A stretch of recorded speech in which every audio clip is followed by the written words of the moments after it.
কত ধানে কত চাল হয়, 2 ঘন্টার মধ্যে তোমাদেরকে যদি ভাগীরথীর গঙ্গায় না ফেলতে পারি রাজনীতি থেকে সরে যাব।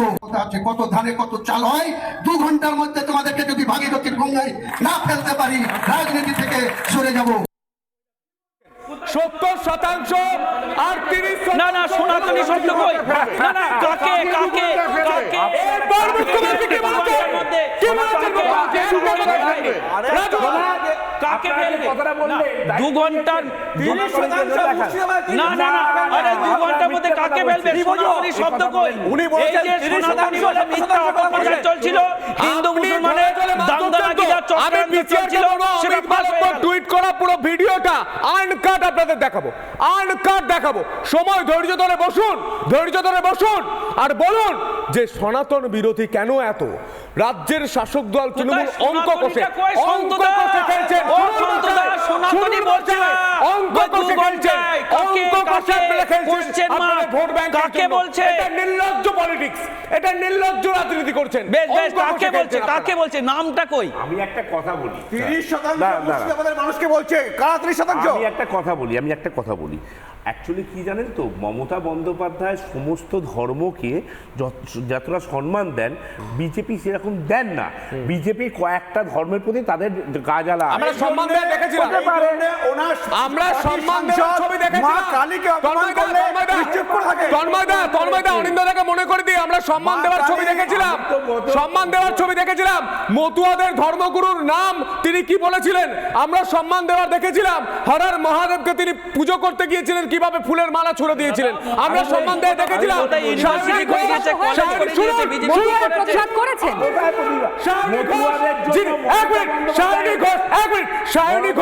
যিনি আমাদের মহাদেবকে অনিন্দতা বলতে দিন, সায়নী ঘোষ যিনি মহাদেবকে অপমান করেছিলেন, মহাদেব দেবাদিদেব মহাদেবকে অপমান করেছিলেন, তাকে আপনারা টিকিট দেন যাদবপুর থেকে, তাকে নেত্রী করেন।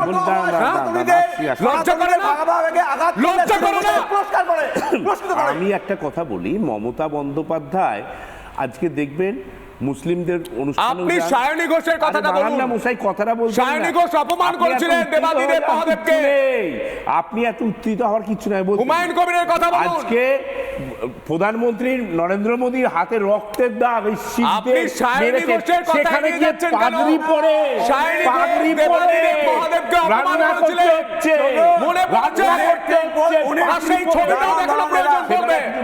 উনি ঠিক বলছেন, মমতা বন্দ্যোপাধ্যায় ঈদে যান কিন্তু রাম মন্দিরের প্রাণ প্রতিষ্ঠানের সময় যান, তিনি যান না। রিপোর্টে মানে আগুন জ্বলছে না, কিন্তু যদি সব সব থাকে বুকে হাত দিয়ে বলুন কেন সায়নী ঘোষকে টিকিট দিয়ে তৃণমূল ভুল করেছে না, ভুল ঠিক করেছে। কৃষক আইনে কত আপনি সিপাহী মারা বলুন গেছে, সায়নী ঘোষকে টিকিট দিয়ে ভুল করেছে না ঠিক করেছে। আজকে কত সিপাহী মারা গেছে। আপনি সৎসাহস রয়েছে, রাজু ঘোষের রয়েছে, রাজু ঘোষের সৎসাহস রয়েছে, বুকে হাত দিয়ে বলুন সায়নী ঘোষকে দেখুন এই মূর্তি পুজো, দাঁড়ান, এটা যদি আপনাকে সায়নী ঘোষের এই কথাটাকে যদি আপনাকে উত্তর দিতে হয় তাহলে পরে মূর্তি পুজোকে যেতে হবে। যে শিব পুজোর অনেক আগে থেকে লিঙ্গ পুজো হতো, আর এই লিঙ্গটাকে তখন শিব মানা হতো না, সেখানকার একটা প্রতীক হিসাবে লিঙ্গ পুজো করা হতো সেই সময়ে। আর আজকের ডেটে সেই সময় সংখ্যা বৃদ্ধি বাড়ানোর জন্য লিঙ্গ পুজো করা হয়। আর আজকের রাজবাবু ক্লিন সার্টিফিকেট দিচ্ছেন, তাই তো? সেখানে সায়নী সেই কথা বলেছে। অর্থাৎ এর সাথে দেখুন, হিন্দু ধর্মকে অসম্মান করার কোনো অধিকার নেই। করবেন না আপনারা, ধর্মকে অসম্মান করছেন, করবেন না। সবাই মিলে বারবার বলা হচ্ছে আপনি ধর্ম সম্বন্ধে কিছুই জানেন না। প্লিজ রাজবাবু কোঅপারেট করুন প্লিজ। অত্যন্ত অন্যায়, আমি তীব্র প্রতিবাদ করি। যে ব্যাখ্যা করলে এ ব্যাখ্যা আপনারা হিন্দু বিরোধী, পরিষ্কার লিঙ্গ পুজো হতো, আপনি হিন্দু বিরোধী না হলে এই ধরনের কথা বলতে পারতেন। রাজবাবু শুনুন, সময় দিন। রাজবাবু শুনুন, একটু থামুন। রাজাগোপাল বাবু বলুন স্যার বলুন। না, অত্যন্ত অত্যন্ত দুঃখের যেভাবে উনি শিবের ব্যাখ্যা করতে গেলেন, এটা কলঙ্কজনক। এটা বোঝা যাচ্ছে যে ওরা হিন্দু ধর্মের বিরোধিতা করবার জন্য, কেন ওদের কাছে লক্ষ্য হচ্ছে 30% ভোটটা কনফার্ম ভোট করা যায়।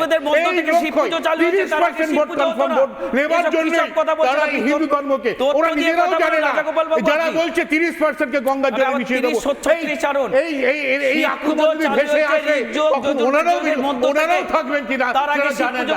যাদের দালালি করছে করেছেন একটু থামাচ্ছি। তাদের খেয়াল রাজুবাবু রাখতে বলুন। হবে আপনি যে প্রত্যেকের কথা পশ্চিমবঙ্গকে interrupt করছেন, বলুন। কোন আপনাকে 10 জায়গায় সেকেন্ড তারা সময় নিয়ে দিচ্ছি। যেতে চান। রাজুবাবু বাবু, প্লিজ আমি বলছি বলুন, আপনি আমি বলুন বলছি ব্যাখ্যা। এটা যদি যে ব্যাখ্যা দিতে হয় তাহলে একটু পিছনে গিয়ে পারে ঋগ এবং যজুর্বেদের মধ্যখান থেকে শিব পুজো এবং পুরুষ শাসিত সমাজ শুরু হয়। তার আগে থেকে লিঙ্গ পুজোর প্রচলন ছিল বহু প্রাচীন পুজো, এটা কোনো শিব বলে কিছু ছিল না।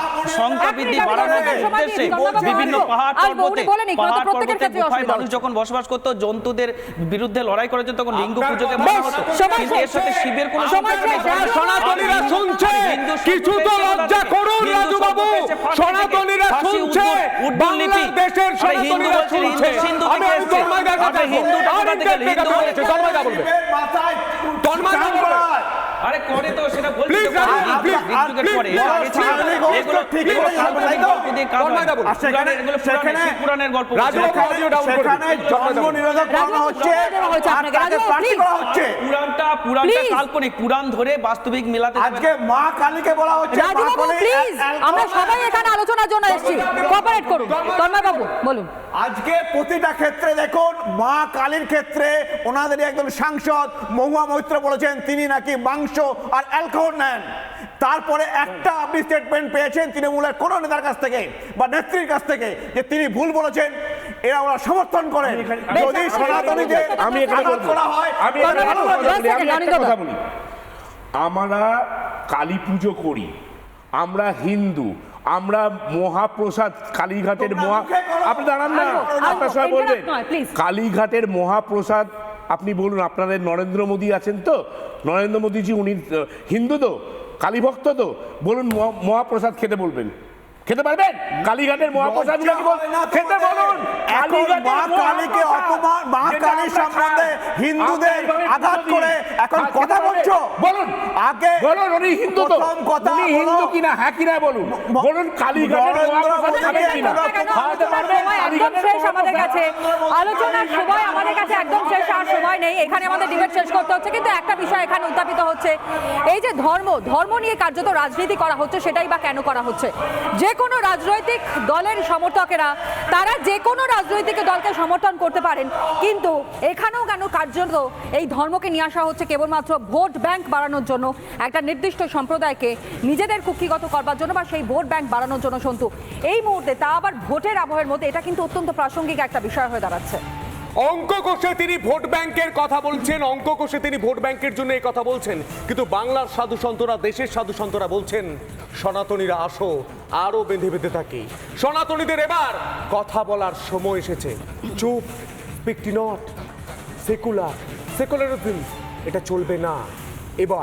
এবার কথা বলার সময় এসেছে। 4টা ভোট আজ এখানে শেষ করছি, নিচ্ছে একটা ছোট্ট বিরতি।